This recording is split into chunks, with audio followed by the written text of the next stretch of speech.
Okay, well, thank you so much, Sarah Sasson from Jerusalem. Thank you so much for joining me today. Thanks for inviting me. Thank you. So, how do I say? Do I say Sarah or Sarah? Sarah. Sarah. Okay. Could you please share a bit about yourself, where you were born, who you are, where you live? Well, I just said Jerusalem, but fill in all the other details, please. So I was born in Sydney, Australia. My dad was born in Baghdad and my mother was born in Israel. So I'm first generation Australian. Um, they were immigrants that came to Australia and their story is quite a journey in and of itself, which I know we'll touch on in the interview. Um, and I got married at 20, moved to Johannesburg, and now 9 years ago, me and my husband and my four boys, we moved to Jerusalem, and I'm a poet, a writer, and an educator. Great. Um, yeah. So I always thought you have a South African accent, so now I know because you lived in Johannesburg. Okay, so would you call yourself an Iraqi Jew then, or Mizrahi Jew, or how? So I now call myself an Iraqi Jew. Before I used to just call myself Jewish. I never really knew where I belonged growing up in Sydney, Australia. Right. There aren't that many Iraqi Jews there, and it wasn't a story that was shared in a sense within the community, or it was more a very Ashkenazi-based community, very much for a post-Holocaust community. A lot of Holocaust survivors moved to Australia. Mm, yeah. And so you mentioned Ashkenazi, and so for our listeners who may not be aware, could you share a little bit more about how is Iraqi Jew different from Ashkenazi or Sephardi or from the Spanish Inquisition time Jews from that part of the world? So just briefly.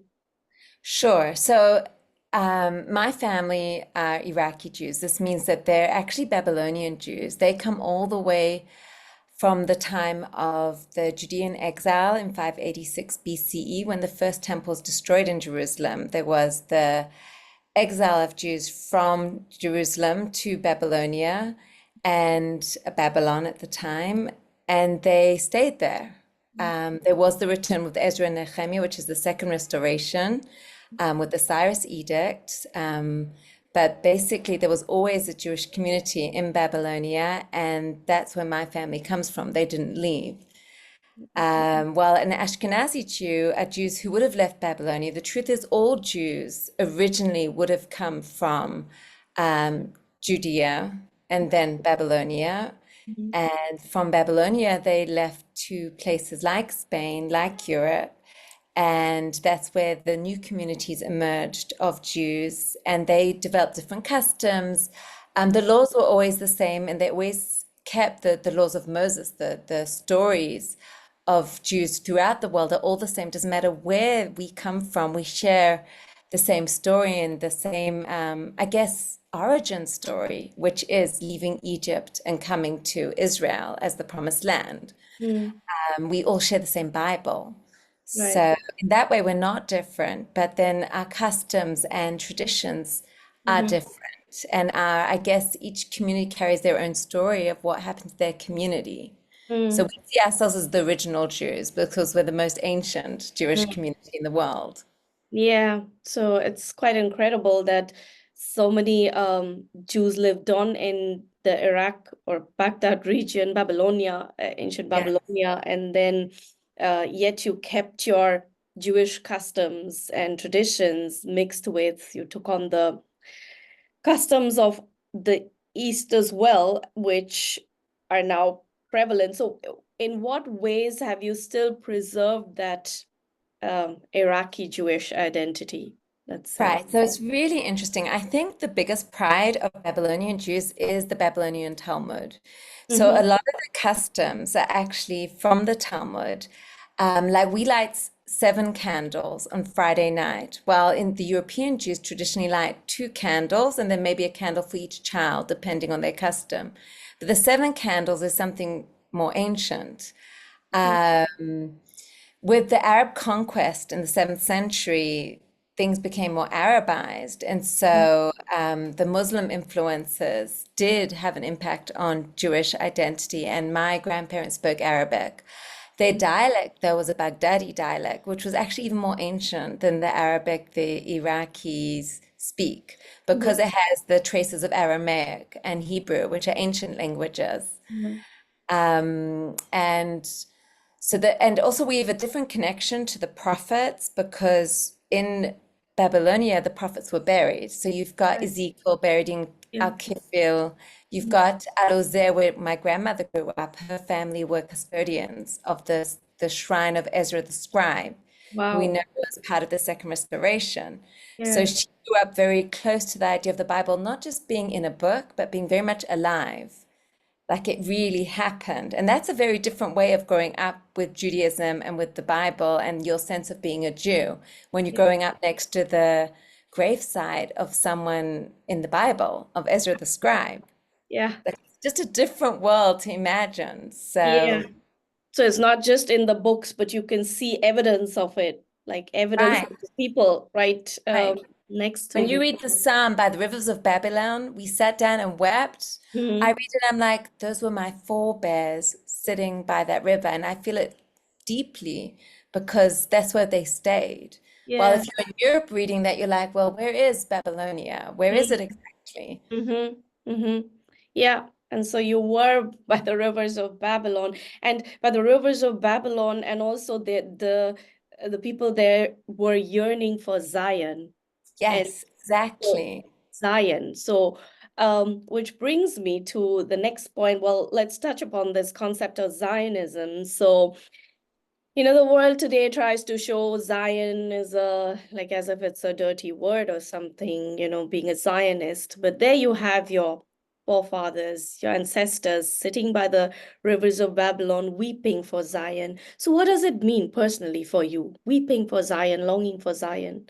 Right. So it's interesting because I specialize in the Second Restoration period with Ezra and Nehemiah, and the fact that the Jews didn't all return because they were settled in Babylon. They built lives for themselves, just like Jeremiah Mm-hmm. instructed them, to plant vineyards and pray for the good of the government you're in, which became the blueprint for the Jews in the diaspora. So Mm. they did that. So many stayed, and my family were amongst them who stayed. Um, and then with the second exile, with the Roman conquest and the destruction of the temple in the 70 CE, obviously no Jews were allowed to live in Jerusalem. So suddenly everyone had to become an expert at the diaspora. Yeah. And then the Jewish diaspora became prevalent. Mm. So then Zion became something of the prayers in the Bible. Israel was just part of our identity, even though we weren't allowed back there under the Romans. And then you always had Jewish communities, even at that time in the Galilee. Um, so then fast forward, and I always think to myself, so what was Israel for the Iraqi Jews? What was it for my grandparents before they had to flee Iraq and go to Israel? It was just a part of their Jewish identity. It was an integral part of their Jewish identity before they even heard the word Zionist as a political movement to return Jews to Israel. It was something that was a prayer. Right. And I always think of the story. There was the bombing of the Shem Tov synagogue. It's a very controversial topic because a lot of people like to say that bombing in it was January 1952. They Mm. say it was 51, January 1951 or two. No, no, Must have been 51. 51. Yeah. 51. They Mhm. said it was a conspiracy, a Mhm. Zionist I've conspiracy read. Yeah. to leave. They were hung in 1952, January 1952. These two Jewish men were caught and hung and accused of being Zionist spies, and they planted the bomb. And they were under torture made to confess to this crime. And there's a story that when they were called to in Mordechai ben Porat, he was one of the leaders of the time who helped the Jews leave Iraq for Israel. He was undercover and he led the planes and the Operation Ezra Nehemiah. He Mm. tells the story of when they were called, that was told to him by the principal of the school, who came for the last prayers to be with these prisoners before they were hung. Mm, And these prisoners were there, and the judge was there, and all the dignitaries of Baghdad were there as he came to say the prayers with these prisoners who were about to die, who were about to be hung. So he began to say Shema Yisrael with them, which is the biblical prayer we say before we go to sleep. We say it in the morning. It's very integral. That it means, Hear, O Israel, God is your God. God is one. It is one of our most key biblical prayers. So he mm, began to say Shema Israel, and everyone heard the word Israel and mm, froze, and they looked at them like they were doing some sort of conspiracy, part of the Zionist conspiracy. And it mm, wasn't. It was just the prayer that we yeah, say before we die. mm, And that shows how integral Israel is to us. yeah, And it's been that way for 3,500 years. It's not a new concept. And if you want mm, to get rid of Zionism, then you might as well go burn all the Bibles, because that's who we are. We cannot help it. This is the way we exactly. were born. This is the way we pray. This is what we're Mm, brought up to. This is part of our DNA. yeah. So, yeah, Mm, that story from you always spoke so deeply to this concept that people do not realize what Israel is and what a Jew is. yeah. And I think it's a very important point that you mentioned, because Judaism is probably the only religion which is connected to one land, which is the land of Israel, and the stories around the land. And the furthest, maybe, yeah, you have a bit of Egypt and you have Iraq or Baghdad, Babylonian Empire, yes, but it's all focus is really the land of Israel. So you have more than 3,000 years of Jewish history, and we will continue fighting for preserving this Jewish history. And yeah, now you mentioned the Operation Ezra Nehemiah, but very few people, it seems, even in Israel, know about this other pogrom that happened in 1941, the Farhud pogrom. And it's only now coming more to light. We know that the Jewish people have faced several pogroms, no matter where they've gone or around the world. But would you please share light on this Farhud pogrom of 1941? Right. So there was a lead up in Baghdad that no one likes to talk about. That one of the, also a new conspiracy theory or lie that's coming out, is the Jews and Arabs always coexisted beautifully in the Middle Mm-hmm. East, and the Jews were always safe and there was no problems. I wish this was true. And it's the way Jews like to remember things as well. We want to believe that we were safe Mm-hmm. and coexisted. And even if you ask my grandmother what was life like in Iraq, she would say it was the Garden of Eden. They did have a beautiful life. Mm-hmm. Yet, and this was my question, then why did you leave? And the Right. truth is, when you look at the history, when you go through it carefully, you see there were incidents of anti-Semitism all the time. They were always vulnerable. Under Ottoman rule, it depended who the pasha was. Mm-hmm. And under the British Mandate, the Jews were not feeling safe. They asked for British citizenship even, but they weren't granted it because they did not want to be a minority in a Muslim country, vulnerable. Mm-hmm. And the Farhud, I think, was the proof that they were not safe. What happened was there were pan-Arab nationalist movements building up in the 30s with Nazi influence. There was Fritz Grober was the ambassador from Germany. They were broadcasting in Arabic, but the Berlin radio, they translated Mein Kampf into Arabic. There was this infiltration of anti-Semitism. So in 1941, there was a coup on the regent, and Rashid Ali was the head of this coup, and he and the Mufti of Jerusalem influenced um, this takeover. And what was happening was the regent was returning because the British army had won. British army had come into Iraq to take back Iraq, take back the oil interests as well from Rashid Ali, who was supported by Germany. Mm-hmm. And the British were at the bridge, and the Jews, it was the festival Shavuot. They came out in their white. They came out walking in the streets because under Rashid Ali, they were hiding in their houses, very scared. They didn't know what was going to be. But they knew the British had won and they were there at the bridge. And what happened was a pogrom broke out. Mm, And we have 179 names of those who were massacred. There are many more who were massacred who we do not know the names of. There was a mass grave built. It was like October 7th, mm, 3 days of just um, pillaging, stealing, breaking the shops. There was a huge amount of damage, raping, killing babies. The description of it was like one witness describes wading in the blood of Jews. And something else I do need to say though with the Farhud is that it began in a mosque. The incitement was from a mosque. Dr. Tzvi Yehuda, who is an Iraqi Jewish professor, researches this and writes about it. mm, Um, for every Jew who was killed, there were also Jews saved, and they were also saved by their Arab neighbors. And this is something so important to remember this conflict in the Middle East. mm, Not everyone wants the Jews dead. Not everyone wants Israel to disappear. right, And we need to lean into the what I call the silent, maybe they're even the majority in a sense of people who just want peace, who wants to put right, bread on their tables. mm, And so in Iraq, you had friends of the Jews who saved Jews, and but you also had those who incited to hate Jews. mm, And this was in 1941. mm, Israel was not established yet. This was right, not based on um, anti-Israel sentiment. This wasn't yeah, because of Zionists. This was anti-Jewish. This was an ideological hate against Jews. right. And they were killed for being Jews, just like in the Holocaust.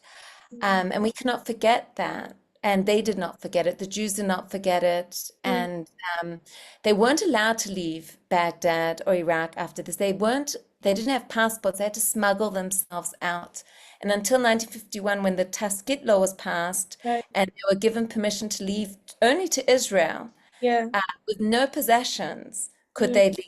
And most chose to go. Over 120,000 left, including all my grandparents. And my father was 5 at the time. And so with his 4 siblings and my grandparents, they left on an airplane to Israel. And I think it's because they did not forget the Farhud. They knew how vulnerable they were as a minority in a Muslim majority country. so your grandparents then were there facing the pogrom, or Yes, yes. They were in actually in Al Lebanon? Uzair. They were in Right. Al Uzair, which is it's right by the Tigris River. So Mm, my great grandfather took the whole family on a boat. They all escaped onto a boat and literally watched from the boat as the house was ransacked. The compound, it was a Jewish compound they lived in with the shrine. It was just ransacked and ruined. They were actually missing a little girl. And they were like terrified, where is Ilana? And they found her and she was okay. And but it was terrifying. And don't forget the British soldiers were at the bridge. They did nothing to stop the pogrom. And we have letters by like the secretary of the from the British embassy at the time asking like what's going on? Why is there is they knew what was happening and they did nothing to stop right. it. So I that's think another it's, extra, yeah. yeah, that's a very important point because also with well, post-Holocaust and with the establishment of the State of Israel, we hear about the horrors inflicted by the Germans, but we very rarely talk about the British. I mean, the British had I mean, British did a lot of good, but a lot of such things as well. And, turning back Jews, in the sea as well, promising them a place. And people don't really talk about it much. I know there are several British who really like repented of it, and it's still an ongoing process, but it just needs to be talked about more. But wow, I mean, I mean, I really would like to know more about this, the Farhud pogrom. Now, something interesting that you mentioned, you said that they started this pogrom on the Shavuot. Yes, it's the festival of Yeah, pilgrimage in Iraq. It's the festival of, why is it called the festival of pilgrimage in Iraq? Because, and it's the only place where it's called the festival of pilgrimage, is because the day they pilgrimage to the prophet's graves, right. traditionally to Ezekiel's grave. It's the day the law of the Torah was given. It's the day of counting to the giving of the law from the Passover holiday till Shavuot. So it's also known as the Festival of Weeks Yeah. because we count Mm, the weeks up till mm, Shavuot. mm. So I And it's just also the harvest festival, actually, biblically right. Yeah. agricultural harvest festival, which we lost in the diaspora because we didn't have the idea of farming the land anymore. But Mm, Shavuot actually is based in Israel and it's meant mm, to be in Israel. So Shavuot now, when we celebrate in Israel, is very much the harvest festival, and the kibbutzim very mm, much celebrate it, and it all mm. fits within the agricultural calendar quite beautifully. Right. Yeah.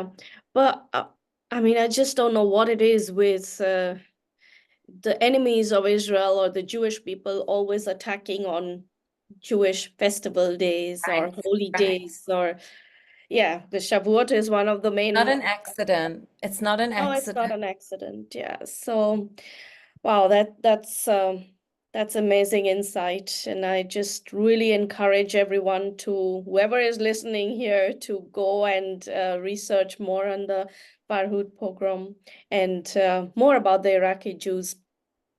Now, you live in Jerusalem for the last 9 years. You said so. Your kids have also kind of like spent their, yeah, early teens or teens years in Israel.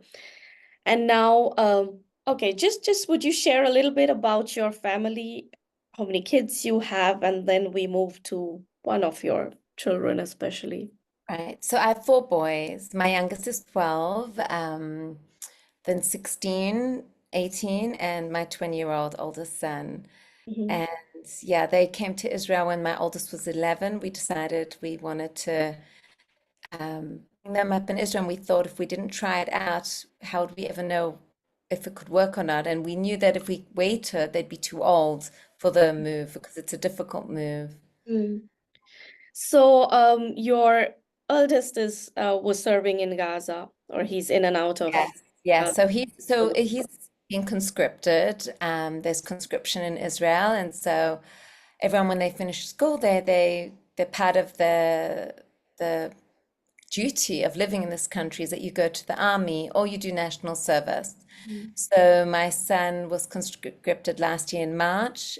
He joined the elite paratroopers, and there was never meant to be a war, but there is. So he's been serving in Gaza in and out for the last since October 7th.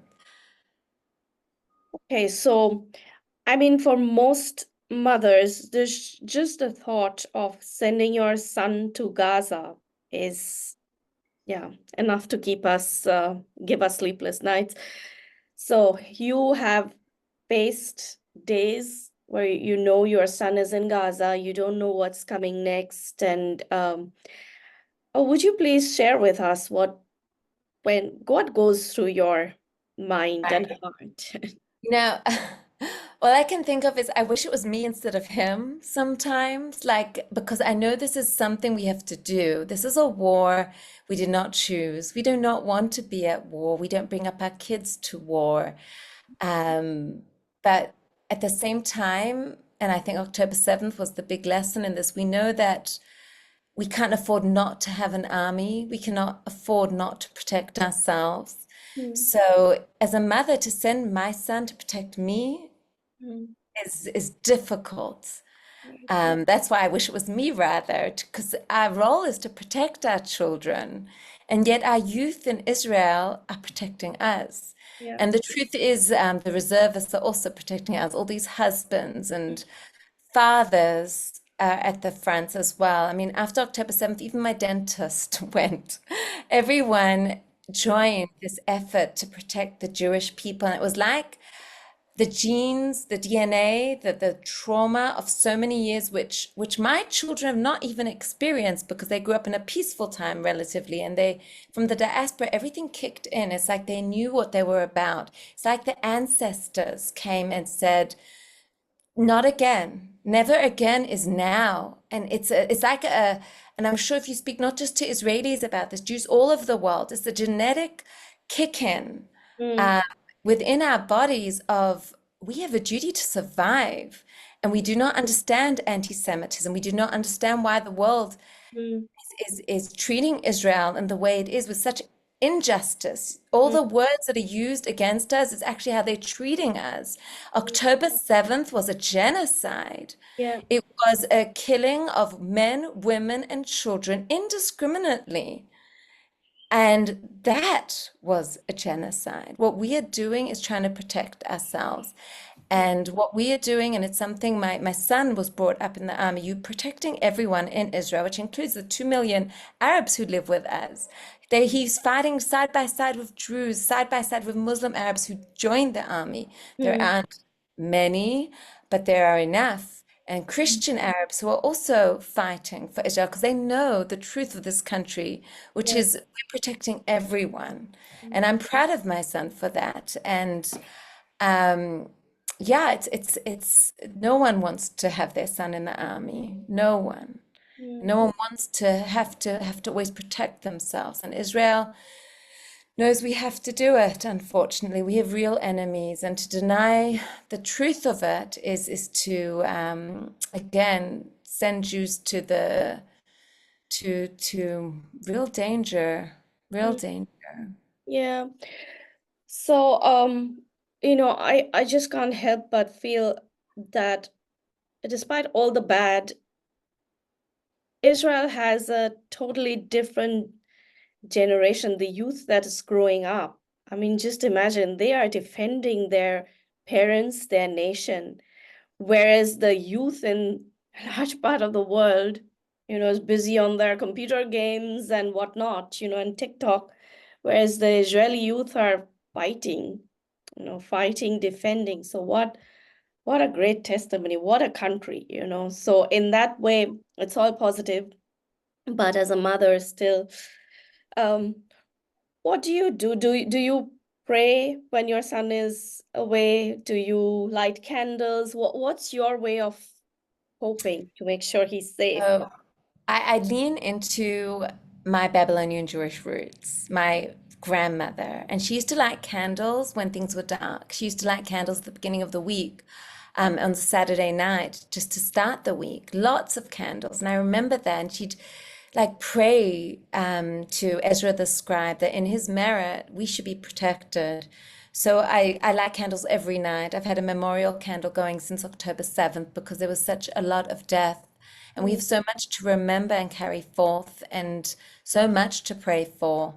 mm, And prayer helps because, as my husband said to me the other day, you're not God, and I'm not God, even though I want things to be different. And I'm not God, I'm not in control, but I can do the little I do. And any good I can do, anything I can do to help anyone, I also try and do. I try and keep my family together as much as possible. And the value of family and life has become so precious now. mm. So, war is a terrible thing, but with it comes the gift of valuing life even more. Right. Yeah, that's beautiful. I mean, so much to learn here. But I guess one never knows what will come out unless one faces these things. And then it's really good to hear what you lean on. You lean on your like Iraqi Jewish, your ancestors' traditions and all, and that gives you strength. So it's really nice to hear. Now, you've been recently very vocal about your sadness about this, the disunity that's come about in Israel again, and in such times like this, in times of war, and you've written article that I read in Times of Israel, or you've also been on the TV studio, right? You've gone on television also about it. So, yeah, what could you please share what's going on and what's going on through your Right, mind? right. So there were protests before October 7th. People are not happy with the government of Israel run under Bibi. There are all these accusations. I'm not a very political person, if I'm really honest. But I do have a sense, and maybe it's again from my Middle Eastern background, of how dangerous it is to be disunited. Mm-hmm. And within the Middle East, when a nation is disunited, within a Middle Eastern, if I look at a Middle Eastern family, to rise up against the father and the family is the ultimate betrayal of the family. Mm, And it indicates a weakness, and there is a dishonor there. mm, And we live in the Middle East as a country, and we need to see how our enemies see us. And when they see the violent protests, and they have become breaking the law and with so much hate. What they don't understand is maybe there is unity still within Israel, which our post October 7th showed that everyone Yeah, united to yeah, fight. But they see a weakness within the society and an opportunity to invade, which is what they did on October 7th. So now that again the protests have come up again, and I understand the grief of the hostage families. This is somehow the hostage families have been connected now to protests against the government. I don't know if all the hostage families are for it. And I even had an Iraqi man contact me on Instagram and say, why are they protesting against the Israeli government? Why aren't they protesting against Qatar or Hamas? And see, within the Middle East, that's the mentality. They don't understand democracy. Democracy for them is a weakness. And mhm, it is a weakness when it disunites people. It is a weakness when a society can't come together on our fundamental values, which is we just want to raise our families in peace. We just want to live as Jews in peace in a small, small country, which is our biblical home, which is that we walk the streets and we're walking the same paths as our forefather Abraham, Isaac, Jacob. And I don't understand why we would allow ourselves to spread hate and something that lessens our spirit, especially in a time of war. And it's not that I'm saying that the Israeli government is perfect. I'm not getting into the politics of it, but definitely hateful discourse and anything that disunites. And many people agree with me on this. They don't understand why that we need to be, why do we need to be disunited? It just dampens the spirit. And I would call on the Israeli government and the opposition government just to come together and show a very strong front of being proud Jews, of having a definite stance against anyone who does not believe in the Jews' right to be in Israel. Just keep it very simple. yeah. And we've got problems. No one's perfect, but we can figure them out if we just have respectful dialogue, if we know what we're fighting for instead of fighting against each other. Right. And a house divided is obviously easier to conquer for the enemies. And this is something I just don't understand why, because I mean, Israel has enough enemies, and all the enemies can see. And I've noticed how the people in the West also say, oh, look, the Israeli people don't like the government. So, this government has to be toppled down and all of this. So, yeah, it doesn't present the most helpful picture of Israel outside of Israel. And as you said, I think it's so important to know, why don't they protest against Hamas and put pressure on Hamas? Why don't they protest against Qatar or even the foreign governments which are pressuring Israel to come up with so compromising deals? And also, yeah, I do understand the frustration of the hostage families, and I just try to put myself in their shoes as well. Like, what would I do if my child, yeah, was kidnapped? I But did speak to a father of a hostage and I Mhm. asked him, are you against the Israeli government? And he said, why would I be against the Israeli government? They didn't steal my child. They didn't kidnap my son. At the end of Mm, the day, we need to call real evil evil. At the end of the day, we need to really call out Iran. We need to call yeah, out these very evil forces that are laughing at us, enjoying our disunity.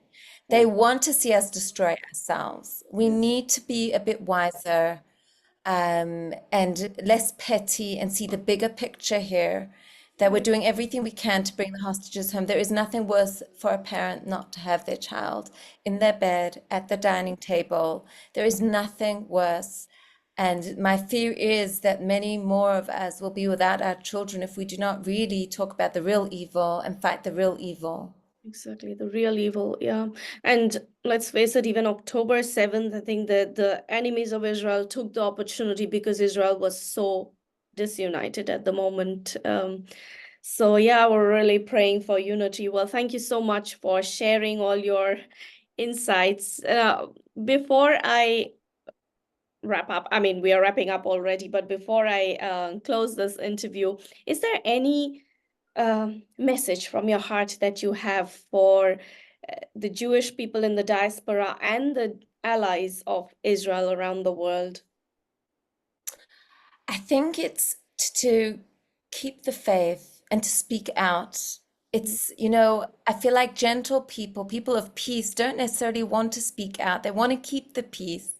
But now we have to be militant for the good, militant for peace, and just as passionate as people who hate and spread evil with absolute no shame. We should be so proud of the good we want to spread. We don't know everything. I don't know everything. But I do know that I want peace and I want to live with my neighbor, and I don't really care who they are, what color they are, but I do believe we're all in the image of God. I really believe that. And we see that every person is in the image of God. That is the world God wanted to create for us. And it's not even about being a believing person necessarily. It's just believing in harmony and order, and that peace is something to fight for sometimes. And evil is real, and just because we see the evil doesn't make us evil. We need to cling to the good, and every good deed you do, every word you say that brings more light and boundaries the evil more, and tells them you're not allowed in my home, in my community, in my country. I will not allow this evil talk, speech, action. Everyone has a right to feel safe and to really look at the facts of Israel and understand why Jews are in Israel, and to really understand that we're fighting for our lives. And it's not just for our lives, we're actually fighting for the right of the free world to exist. mm, This is a fight that's a lot deeper than just Jews. We're often the canary in the coal mine. And I often think if Hitler was stopped in the 30s, maybe 75 million people's lives could have been saved. World War II could have been averted. So it's not just about Jews. This is mm. much deeper. Absolutely. Wow. Thank you so much for sharing that. Yeah. Well, thank you, Sarah, so much for No, yeah, it's a your pleasure. Thanks for insight. having me, Pashali, really. Thank you. Yeah. Thank you.